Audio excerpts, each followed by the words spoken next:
episode of Bending with Bending. This is Bob, and I'm Bob's hand, Devin.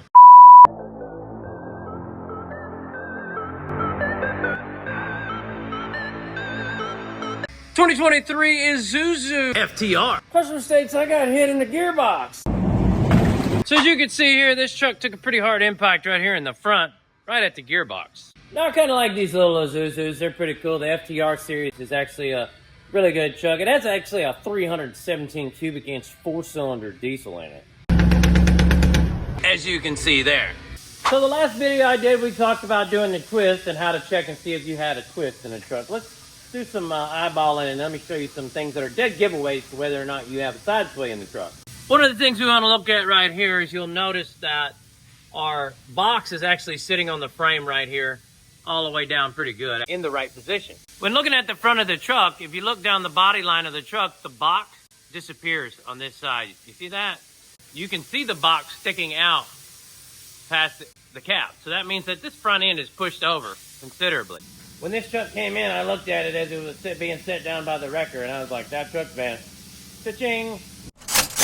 Now, seeing as this truck got hit in the gearbox, right at the pitman arm and everything, we're going to go ahead and replace the gearbox. And it took a pretty nasty hit in the wheel, too, so we'll probably wind up replacing the hub and all that good stuff, you know. I asked a lot of questions about what things I remove and things I loosen up and things like that. So in a side sway condition, we don't normally take the motor mount bolts out, usually only in a twist condition. But on box trucks, we usually loosen off the box. So that way it will move and actually free the frame up a little bit. And we have to have the cab up. That's my job I've been working on for the last month. Now this thing's pushed over about 3 inches. If you don't believe 3 inches is a lot, ask my old lady. There's a lot of comments on my page from people who actually don't know much about frame straightening. There are reliefs cut into frames there to reduce impact during collision. Now, this doesn't mean that it can't be straightened. I've had comments of people telling me that it's kind of like trying to straighten a paper clip. No, not really. Paper clip wasn't originally straight when it was formed. I have had people tell me that this is illegal, or it should be illegal. But why? If it was illegal, do you think that they would spend billions of dollars manufacturing equipment to straighten frames? I mean, these are the questions that I would ask myself before I opened up my mouth on the internet. If you've been following me for a while, or you've been subscribed to my channel, you'll know I'll make some pretty edgy jokes. Today and talk about using crack, but we're gonna leave your mom out of this. Emotional damage. But hey, that's just part of the deal of being a craftsman. But I want to throw these gauges on here real quick, and we'll check it out. Now, there's another way to do this, okay? Without the gauges, you can get 2 equal length rods of some kind, preferably steel or square rod or something. Make sure that they're exactly the same length. And then actually stick one on the front, one on the back, and run a string line as tight as possible, and then measure off down the frame with a tape measure to get an accurate reading. To actually measure it, you want to actually just hook the rail at the inside of the flange and then pull out to the string. Best way to do it. So let's put these gauges on here and see just how bent she is. I bet this thing's bent over further than I'm going to be when I have to pay property tax. We got our gauges on there. I'm going to go to the back because it's really bright up here looking this way. And 8 out of 10 men prefer it from the back. You can see very clearly the very front of this is pushed over quite a bit. Now you'll notice that these 3 gauges don't really line up either. So the sway is further back. So if we line these 2 up, you can see just how far the center is pushed over. So the first thing we're going to do, we're going to loosen up all the bolts on the box to make sure that the box isn't holding anything over. Grab my old trusty dusty.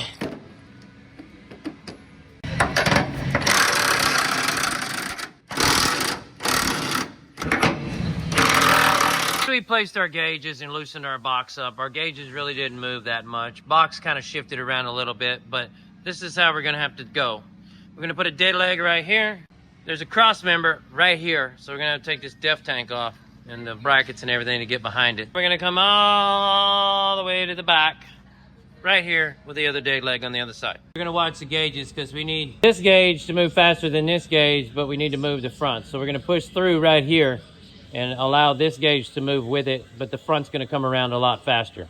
Now, yes, I did get me some new knee pads. For those of you who kept telling me my knee pads look worn out, you are correct. But the other knee pads are 2 years old. We got the same brand, the Rexbit. I'm telling you, these are the ones, bro. It lasted me over 2 years. And you can take that to the bank because I'm on my knees all the time. And we're going to leave that alone. If you're a young mechanic in this industry, the diesel industry, I would suggest go ahead and get the knee pads now, bro, because they're going to save your knees. You don't want to be turning 40 and not being able to walk, you know what I mean?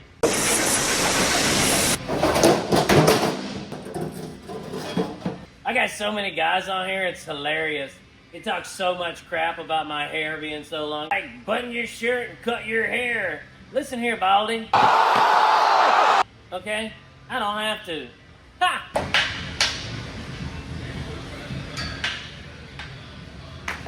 Get out of here. Get out of here. Slide that back. We're gonna need that down there, sure.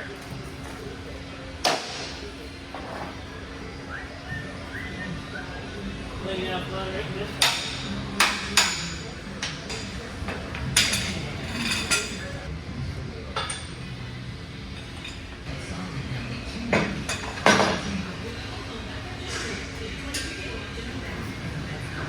So what's happening here is that this beam goes to the other side and actually hooks the frame, right?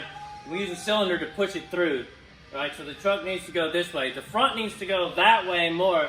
So that's why I put the dead leg and we move this farther forward. All right, so we gotta get this tight. Tight like Tony the Tiger tight.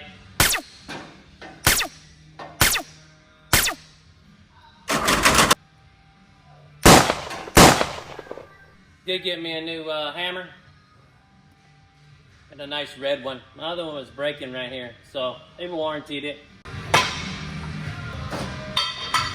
Here's something that I didn't really show you last time.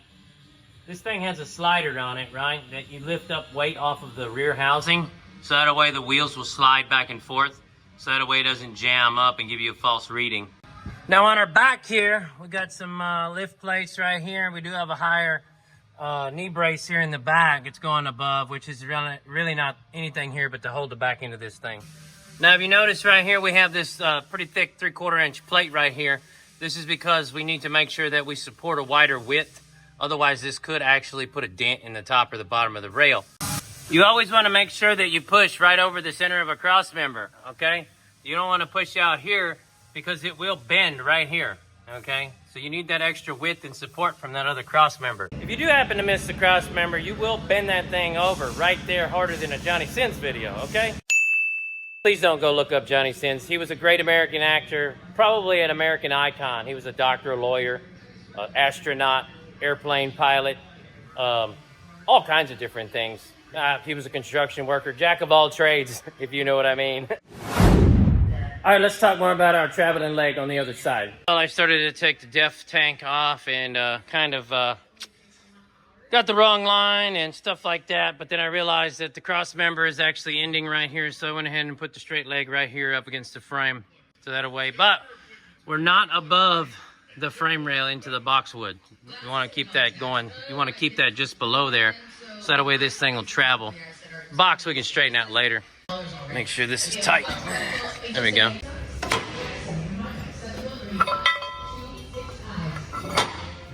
We made it.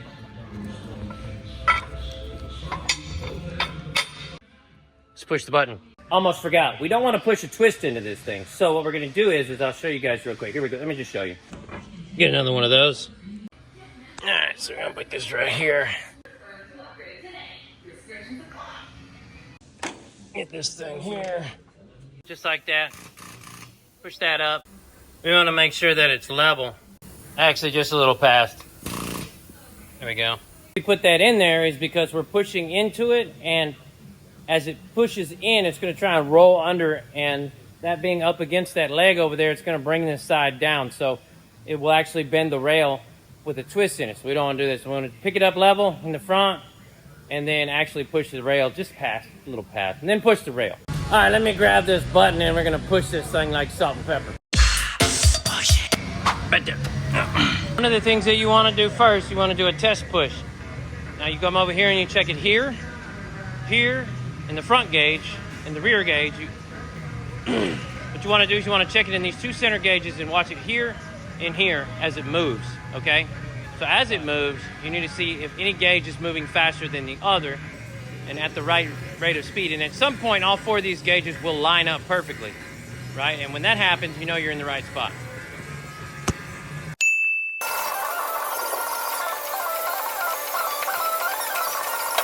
So as we're doing this, you notice that our box is back out around in front of the cab here. This side is way past. So what we're gonna do is we're actually going to go way past, which we are way past, and then let off. See how it's kind of leaned down a little bit? It's because it's trying to roll over. All right, here we go, this is better. Make you a line so that way you know how far you went. And let off.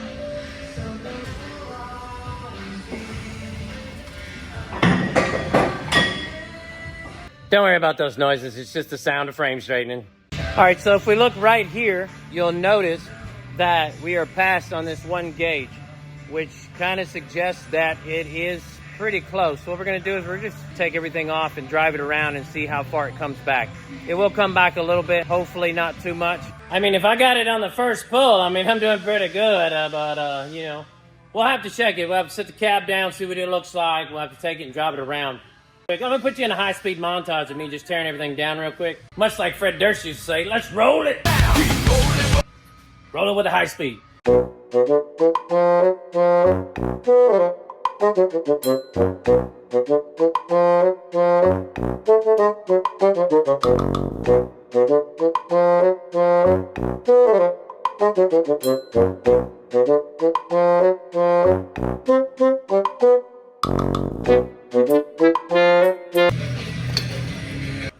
You gotta make sure you put these back on here.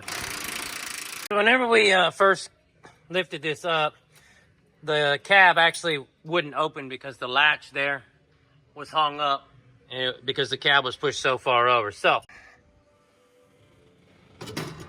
beautiful. Now, if we look at the side of our box here, you can see we're about pretty even on both sides now. Looks pretty good, actually. All right, let's take it for a test drive, see what happens. All right, now that we're back, we're gonna go ahead and set this up here. I'm gonna tell you, I took this thing for a ride, dude. There we go. Make sure we're good here. Make sure we're good there, right there. All right. Laser, bam! Look at that. You can hide behind 1 gauge. You can't even see the rest of them. I mean, perfect. Now, it does not always do this, okay? So this is one of those times where I do get it right the first time. From the back, as you can see, perfectly in line. Now we're gonna center up our bed, front cab mount, and see what's up with it. All right, so looking down the side of our truck. Woo. Oh yeah, beautiful. Live to fight another day. Well, haul something for another day at least, I don't know. Yeah. Hope they're not fighting. Well, that's another one that's straighter than my ex. So I appreciate everybody watching. Click the next link somewhere. I'll leave a link for those knee pads in the description. You want to click it, carry it over to my Amazon affiliate account, check it out, you know. Also, I appreciate everybody that's been watching all my stuff, and the YouTube algorithm knows which video you want to see next, so it's one popping up here somewhere. So if it's mine, click on it. If not, it is what it is. Later, and keep twisting.